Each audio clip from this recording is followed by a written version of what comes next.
Bismillahirrahmanirrahim. Assalamualaikum warahmatullahi wabarakatuh. Waalaikumsalam warahmatullahi wabarakatuh. Salam lintas agama. Selamat siang kepada teman-teman semuanya yang saya hormati. Ketua Pelaksana eh, Analog Teacher of Learning, ya, seminar webinar pada siang hari ini. Yang saya hormati ini ada Mas Moderator. Kenapa Mas Moderator ngelus-elus dada gitu ya? Yang saya banggakan teman-teman semuanya peserta webinar pada siang hari ini. Mudah-mudahan semuanya yang ada di sini diberikan kesehatan oleh Allah Subhanahu wa taala. Amin. Oh ya, yang saya hormati narasumber satu. Tadi sudah muncul ini tiba-tiba keluar mungkin ada gangguan sinyal gitu ya. Bapak Dr. Dedi Andrianto selaku narasumber satu. Mohon maaf saya mendahului, mudah-mudahan ini tidak suul adab gitu ya. Mohon izinnya menyampaikan sedikit materi kepada teman-teman semuanya. Eh, Teman-teman semuanya, pada kesempatan hari ini saya dikasih waktu sekitar berapa menit, Mas Moderator? Sekitar 30 menit, Pak. Oke, sekitar 30 menit. Oke, lama ya? Lama. Ya, Baik, sekitar 30 menit diberikan kepada saya. Mudah-mudahan nanti saya menyampaikan apa ya, sesuai dengan harapan teman-teman semuanya, harapan panitia, mudah-mudahan sesuai dengan harapan panitia dan nanti memberi apa ya informasi kepada teman-teman semuanya yang ada di sini. Baik teman-teman semuanya, pada kesempatan siang ini saya mengambil tema tantangan pendidikan Islam di era society 5.0 kata moderatornya tadi ya. 5.0 gitu ya. Mengapa sih saya mengambil tema ini yang ingin saya sampaikan kepada teman-teman semuanya gitu ya. Eh, oh ya, gini dulu. Sebelum masuk gitu, saya ucapkan selamat semuanya kepada teman-teman semuanya. Ini tadi sekilas saya ketik ketika panitia menyebutkan ada beberapa yang sudah menjadi guru. Ada Bu Nurjana, selamat siang Bu Nurjana dan teman-teman yang lain gitu ya. Saya ucapkan selamat Hari Pahlawan Guru, pahlawan bangsa gitu ya. Pahlawan dengan jasa dan bidang sesuai dengan bidangnya masing-masing. Tenang saja, ada apa namanya, ada iming-iming gitu ya. Walaupun kita tidak mengharapkan iming-iming, kita kan semuanya menginginkan ridho Allah gitu ya. Tapi minimal dengan adanya hadis ini gitu ya. Mungkin teman-teman bisa baca semuanya yang diriwayatkan Bukhari Muslim. Demi Allah, jika Allah Shallallahu Alaihi Wasallam Subhanahu Wa Taala memberi petunjuk kepada satu orang melalui perantaramu, ya, kalau kamu sudah memberikan satu informasi kepada satu orang saja, gitu ya, dengan berkaitan tentang ilmu Allah, gitu ya, maka hal itu jauh lebih baik daripada kekayaan yang sangat berharga, gitu ya. Oke, selamat kepada ibu-ibu semuanya. Anda sudah mendapatkan ini jaminan gitu kan, jaminan. Bapak Ibu sudah mendapatkan jaminan loh Anda akan termasuk orang yang berharga ya, orang yang mulia dengan eh, jabatan Anda, dengan profesi Anda sebagai seorang guru. Oke, itu dulu. Selamat, Ge. Selamat. Mohon maaf kalau saya bahasanya bahasa Medok, bahasa Jawa karena saya asli orang Jawa, ya, Jawa Tengah, kemudian sekarang kerja di daerah istimewa Yogyakarta. Baik teman-teman semuanya, mengapa sih kita harus ketahui ini gitu ya? 5.0 minimal gini, minimal kita itu sebagai guru itu selalu upgrade ya, selalu update terkait tentang pengetahuan yang ada. terkait tentang ilmu yang ada, terkait tentang informasi-informasi yang ada gitu ya. Karena apa? Ya, karena kita itu seorang guru yang dituntut untuk mampu menyesuaikan di kondisi apapun, di situasi apapun. Nah, itu tuntutannya guru, luar biasa ya tuntutan guru itu. Sebenarnya kalau kita melihat dari perkembangan ya revolusi industri gitu ya, itu dari 1.0 sampai sekarang itu kan sudah 5.0 gitu ya, yang dideklarasikan oleh Jepang gitu ya, oleh Jepang yang sudah kita ketahui bersama dari segi pendidikan memang lebih apa ya, di satu sisi ada yang lebih maju gitu ya dibandingkan dengan Indonesia gitu ya. Sebenarnya kalau kita melihat revolusi itu dari dulu memang sudah ada revolusi dan tantangan guru adalah bagaimana seorang guru itu mampu menghadapi tantangan-tantangan yang ada, menghadapi problem-problem di masyarakat, menghadapi kondisi sosial yang ada, itu tantangan guru ya.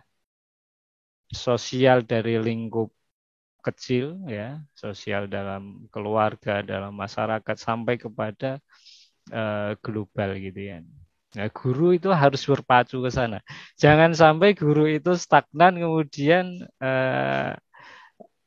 ditanya sama muridnya gitu kan tidak bisa menjawab dan sebagainya gitu. Terkait mohon maaf Ibu, sekarang itu kita sudah sampai mana ya? Society 4.0 atau sudah 5.0 ya enggak tahu gitu ya. Bedanya apa? Enggak tahu. Ya itu repot, itu repot. Artinya update informasi, upgrade pengetahuan itu harus selalu dibangun oleh seorang guru. Oke. Ini kalau 5.0 ini semua teknologi adalah bagian dari manusia itu sendiri. Internet bukan hanya digunakan untuk sekedar berbagi informasi, melainkan untuk menjalani kehidupan itu ya. Ini di Jepang itu sudah sampai ini. Jadi manusia itu harus bergaul dengan robot gitu ya. Manusia itu harus bergaul dengan robot. Manusia itu harus memanfaatkan robot dan robot itu bisa diajak komunikasi. Kita minta apa robot bisa melayani gitu ya. Ya, walaupun nanti di sisi-sisi yang lain ini nggak sesuai dengan karakter bangsa, ini nggak sesuai. Itu di satu sisi. Tapi kenyataannya kalau kita berbicara tentang revolusi gitu ya, itu sudah ada negara yang mengarah ke sana. Kita mau mengikuti atau enggak ya itu pilihan kita. Itu pilihan kita. Kita mau mengikuti, kita mau mengamini gitu ya itu pilihan kita, itu pilihan kita mau enggak gitu. Ya pastinya ada apa namanya, ada positif dan negatifnya gitu ya. Ada positif dan negatifnya. Eh visinya kalau saya apa namanya mencari informasi terkait tentang Society 5.0 ini ya. Itu mempunyai visi yang pertama adalah mengintegrasikan ruang maya dan ruang fisik menjadi satu. Tetap ada akibatnya, ada akibatnya. Praktis ya, yang dicari itu kepraktisan dan otomatis. Ya, ya memang ada konsekuensinya, gitu ya. Konsekuensinya banyak sekali gitu ya. Konsekuensinya banyak sekali. Nah, fenomena baru yang muncul ya akibat revolusi ini ya, adanya revolusi digital itu sudah kita pahami. Ini 4.0 pun sama revolusi digital ya. Ruang belajar makin terbuka dan tanpa batas. Nah ini, ya semuanya ada sisi gelapnya. Saya kira yang ada di sini gitu. Kita santai ya, ini kan weekend ya, hari Minggu santai ya. Nggak usah sepaneng gitu ya. Saya pengen membawa santai gitu ya. ruang belajar kita ya kita introspeksi diri yang ada di lingkungan kita lah. Ruang belajar makin terbuka dan tanpa batas. Teman-teman semuanya saya berbicara seperti ini mungkin ada yang dari rumah itu ya sambil tiduran gitu kan, sambil ngapain gitu kan, sambil ngomong anaknya dan sebagainya gitu kan. Ya, ini ruang belajar seperti ini. Dan kalau kita lihat dari sisi negatifnya, gitu, sisi negatifnya atau kalau teman-teman belajar taklimul muta'alim bagaimana adab ketika belajar, gitu kan, itu kan sudah mulai apa ya uh, pudar gitu kan, sudah mulai ditinggalkan, sudah uh, harusnya seperti itu, tetapi memang dengan kondisi sudah mulai agak orang itu meninggalkan itu, gitu ya.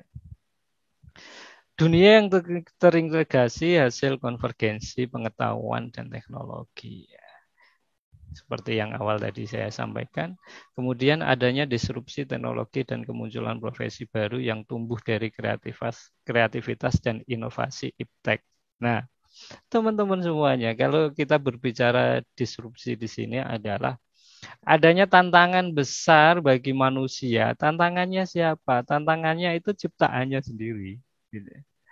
Tantangannya ciptaannya sendiri. Peluang kerja yang harusnya dikerjakan manusia gitu ya. Itu sekarang sudah dikerjakan sama robot. Makanya eh, gambar utuhnya yang saya tampilkan di ini sebenarnya adalah tarik-tarikan antara manusia dan robot gitu ya. Ini saling menarik, ini saling menarik. Seperti tarik tambang gitu ya, tarik tambang. Gitu.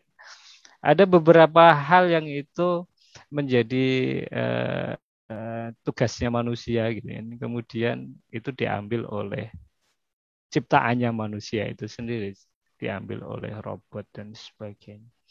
Ya nanti contohnya silahkan dicari sendiri atau dibayangkan, oh ya ini seperti ini. Kemudian yang selanjutnya fenomena baru, lahir generasi digital asli, ya. Anak siapa yang ketika nangis nggak dikasih HP? Karena sudah pernah pegang HP, ya. Nangis dengan gampangnya orang tua ini. Apalagi kalau guru-guru yang mohon maaf ya, guru-guru yang ada di sini gitu kan, dengan pekerjaan administrasinya harus mengerjakan RPP, harus mengerjakan silabus, harus menilai dan sebagainya gitu kan. Ketika anaknya datang masuk ke kamar, ngeribeti ibu itu kan. Paling gampang apa itu?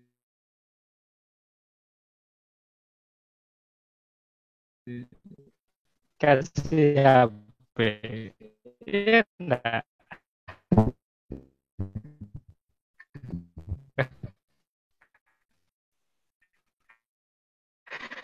Kasih HP, tontonkan YouTube, tapi itu tidak bisa mengikuti Pak Sofi, dihindari itu sudah tidak bisa dihindari.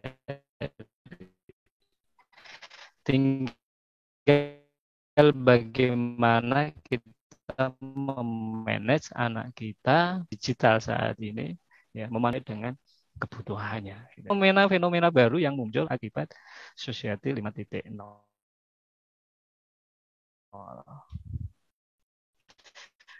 Terus pertanyaannya seperti ini, bagaimana kalau saya, bagaimana saya sebagai dosen gitu ya, yang saya lakukan sebagai dosen dengan kondisi seperti itu.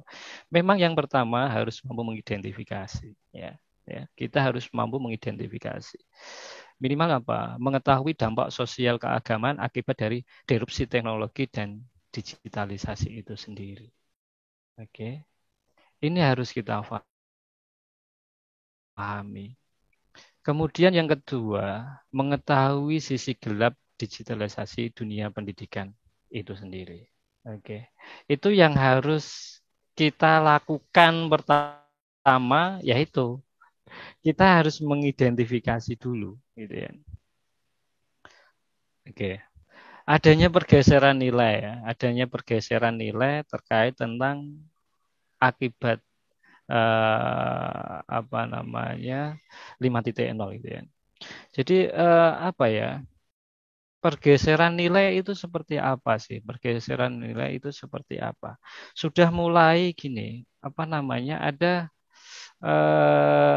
terkikisnya ideologi religius, ya, terkikisnya budaya lokal digantikan oleh identitas global yang eh, apa ya? Yang mungkin bersifat material.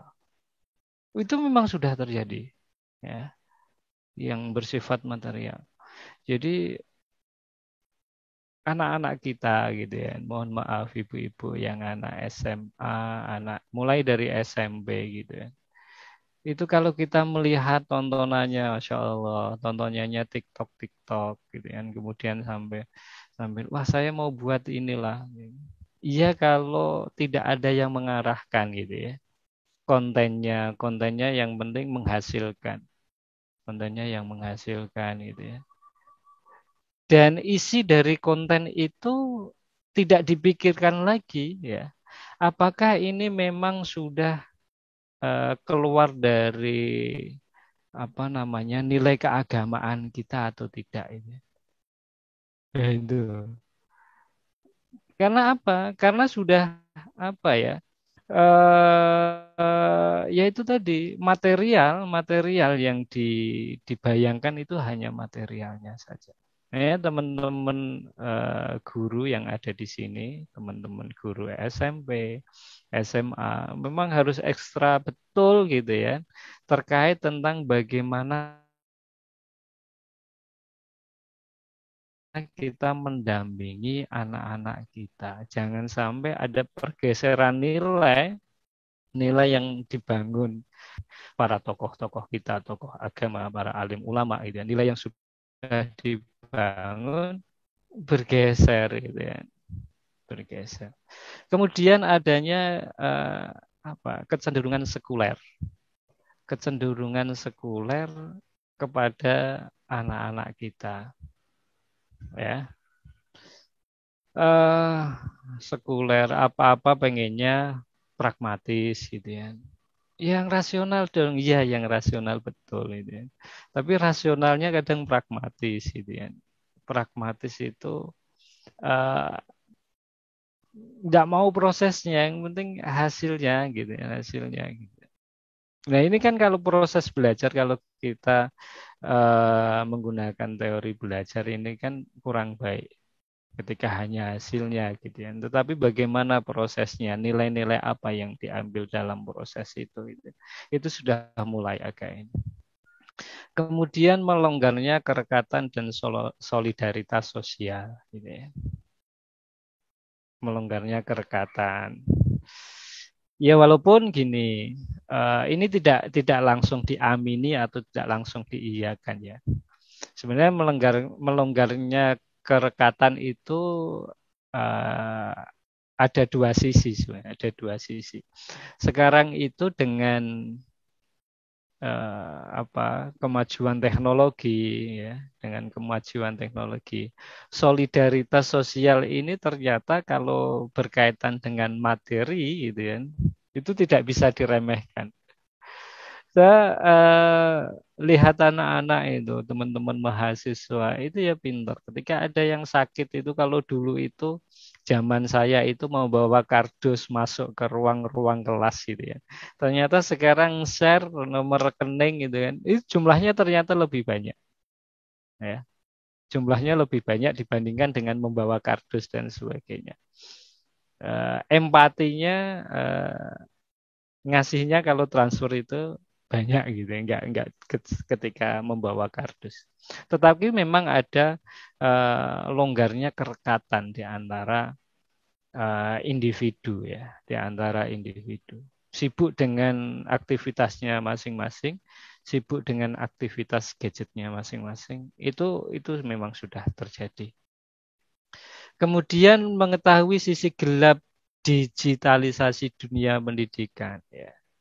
Teman-teman saya kira yang beragama Islam, mohon maaf ya, karena saya agamanya Islam, jadi saya memberi contoh-contohnya agama Islam ini ya. Hilangnya dimensi barokah ini yang repot ini. Hilangnya dimensi barokah. Nah, gimana nggak hilang gitu ya? Ada beberapa hal yang ditinggalkan sama peserta didik, apalagi ketika online kayak gini, adab gitu ya. Itu sudah apa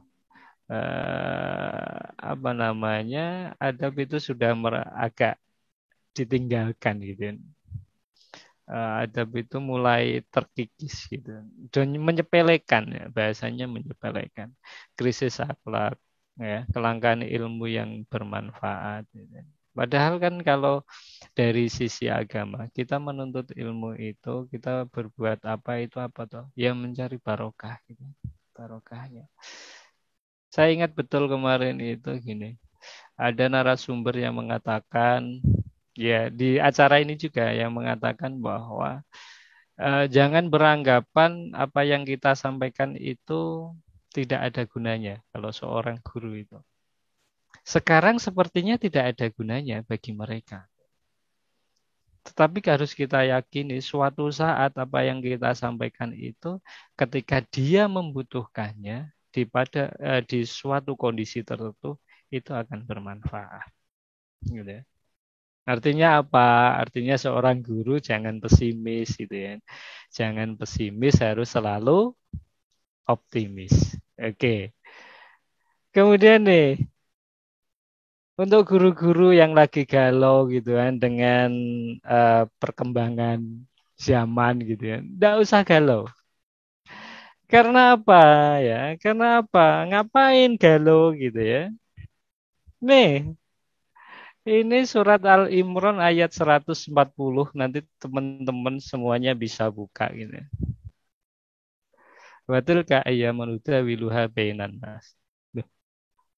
Eh, memang sudah ada masanya, eh, sudah ada masanya ini apa namanya? Pergantian, ada pergiliran gitu ya. Ya, ya, di antara manusia itu sudah ada gitu. Makanya jadi orang itu ojo kagetan dan ojo gumunan. Ini kalau orang Jawa, orang Jogja ojo kagetan, orang Jawa. Nah, guru itu jangan kaget ya, jangan kaget ya. Nah, there is nothing new under the sun ini. Tidak ada yang baru, tidak ada yang baru di bawah matahari ini. Jadi santai aja, itu sudah sunatullah ini. Sudah sunatullah. Jadi jangan kagetan, tapi seorang guru harus bagaimana seorang guru itu mampu ya, mampu mengikuti perkembangan yang ada. Ya, selalu belajar. Tadi yang dari ujung Jawa Timur tadi mengatakan, ya pengen upgrade, pengen update pengetahuan. Ya, itu memang tuntutan seorang guru. Tuntutan seorang guru itu harus seperti itu. Tapi tidak harus galau ya, tidak harus galau. Ya, memang ini sudah sunatullah. Ini memang sudah, ya harus terjadi, harus terjadi. Oke. Tinggal bagaimana skenario seorang guru itu. Di, bagaimana seorang guru itu membuat skenario, membuat strategi. Oke. Oke, teman-teman semuanya, ada kurikuler, ada ekstrakurikuler, ada intrakurikuler gitu ya. Eh, ini harus kita pelajari ya. Ini harus kita apa namanya? eh tingkatkan lagi, kita harus tingkatkan ya. Sebagai seorang guru harus selalu meningkatkan itu.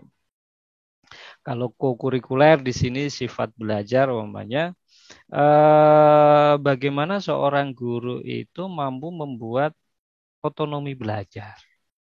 Oke.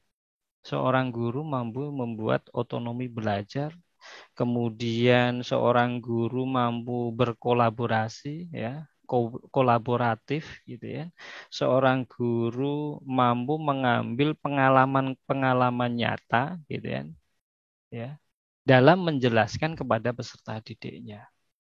menjelaskan sesuatu yang kontekstual, bukan lagi menjelaskan sesuatu yang tekstual.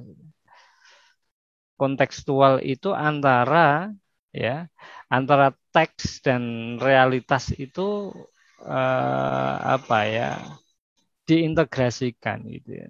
Kita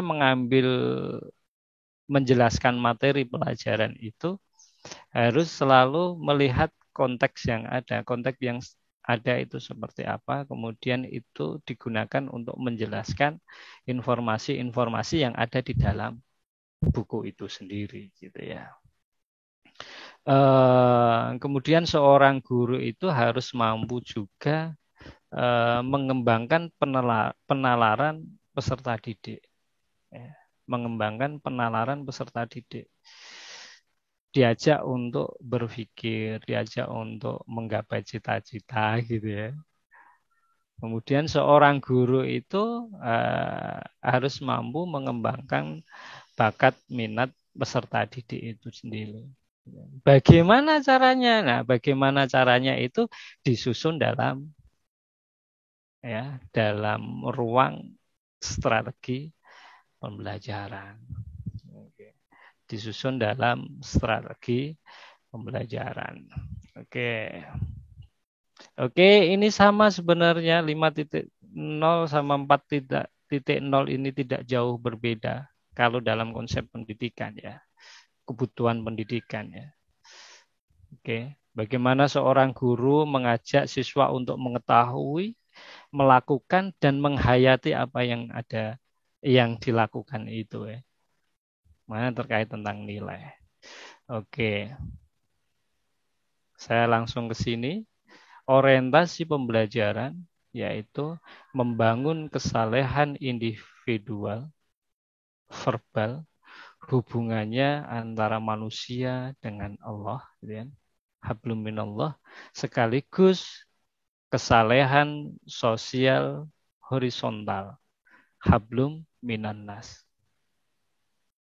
Ini ya, ini orientasi cita-cita yang harus kita bangun ketika kita dalam proses pembelajaran itu, dalam mindset kita, cara berpikir kita, dalam pikiran kita harus apapun materinya gitu kan, apapun materinya kita harus punya arah bagaimana membangun kesalehan individual vertikal gitu ya. Anak yang benar-benar beriman, bertakwa dan sebagainya gitu ya. Ya. Kemudian bagaimana membentuk anak yang soleh, ya, sosial, ya, hablum minanasnya, gitu, sosial horizontal gitu ya, hablum minanasnya bagaimana. Jadi tidak sebatas kalau pengetahuan, ya, kalau pengetahuan saja gitu kan, itu belum tentu terkait tentang afektifnya seperti apa gitu ya. Makanya ini harus dibangun. Menanamkan moderasi beragama yang berfokus pada respect, gitu ya. Saling menghargai, saling menghormati dan sebagainya. Kemudian peka terhadap realitas sosial dan kebutuhan global, sekaligus mengedepankan dimensi ajaran Islam yang inklusif, toleran, dan multikultural. Mengapa demikian? Gitu ya. Kita ajak anak-anak kita, peserta didik kita berwawasan global, gitu ya. Tetapi tetap mempertahankan nilai yang sudah ada khususnya di Indonesia. Saya kira nilai karakter yang paling bagus gitu ya, itu ada di Indonesia gitu ya. Banyak tokoh-tokoh yang mengatakan bahwa nilai karakter yang paling bagus gitu ya, itu ada di Indonesia, di timur gitu ya. Makanya kita harus bangga menjadi orang Indonesia. Tugas guru ya, yang pertama menginovasi varian metode, konvensional untuk menemukan metode-metode yang baru. Ini saya sering katakan kepada teman-teman semuanya, teman-teman mahasiswa saya. ketika saya mengajar strategi. Strategi itu tidak pernah berhenti ya. Strategi itu tidak berhenti. Strategi itu harus berinovasi. Kalau kita tidak mampu menginovasi strategi pembelajaran, maka kita akan ditinggalkan sama anak-anak kita gitu ya. Menggali kearifan lokal untuk menjangkau yang global. Ini adalah tugas guru. Mudah-mudahan tugas berat ini ya, tugas berat ini tidak membuat kita pesimis gitu. Tapi kita harus optimis gitu. Memang apa? Saya ulangi lagi, memang itu sudah sunatullah dan kita harus jalani dan harus enjoy santai gitu ya. Bahagia gitu. Dan satu jaminannya guru itu jaminannya adalah surga. Kalau kita benar-benar sudah ikhtiar, sudah tawakal, tinggal berdoa, insya Allah surga. Wes itu aja. Oke, tetap semangat dengan tugasnya masing-masing menjadi seorang guru. Mudah-mudahan kita semuanya dipertemukan di tempat yang apa ya, yang istimewa ya di sisi Allah Subhanahu wa taala besok gitu ya. Kita tetap semangat berjuang untuk mencerdaskan generasi bangsa. Demikian dari saya, kurang lebihnya mohon maaf, waktu saya kembalikan kepada Mas Moderator. Mas Moderator sudah mengawe-awe gitu ya. Sudah senyum-senyum. Mohon maaf kalau waktunya lewat. Akhiri kalam ihdinas siratal mustaqim. Assalamualaikum warahmatullahi wabarakatuh.